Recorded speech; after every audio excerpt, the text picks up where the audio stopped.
चेन्नई की officers training academy में हुई पासिंग आउट परेड के बाद कुल 178 कैडेट सेना में बतौर लेफ्टिनेंट शामिल हो गए।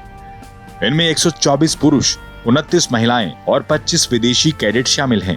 इन नए नवेले अफसरों में कुछ चेहरे ऐसे भी हैं जिन्होंने शहादत का दर्द सहा है, लेकिन उस दर्द को पीछे छोड़ अब साहस की नई इबारत लिखने को तैयार हैं।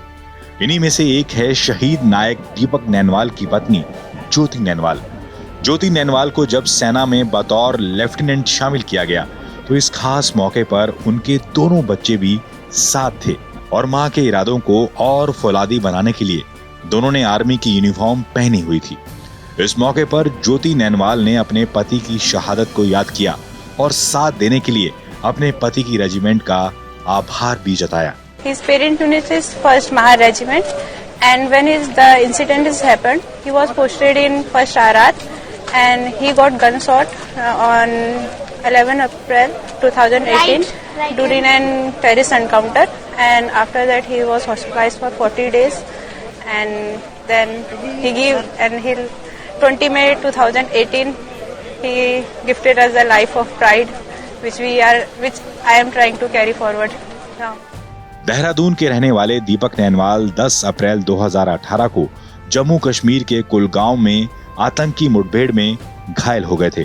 उनके शरीर में 3 गोलियां लगी थी। दीपक 40 दिन तक जिंदगी की जंग लड़ते रहे, लेकिन 20 मई 2018 को वो जिंदगी की जंग हार गए। लेकिन अपने पति की शहादत के बाद भी ज्योति टूटी नहीं और उन्होंने संकल्प लिया कि वो अपने पति की राह पर चलते हुए देश की सेवा करेंगी। उनकी बेटी लावण्या कक्षा 4 में पढ़ती है और बेटा रियांश कक्षा 1 में पढ़ता है। शहीद दीपक नैनवाल के परिवार की 3 पीढ़ियां देश सेवा से जुड़ी हुई हैं।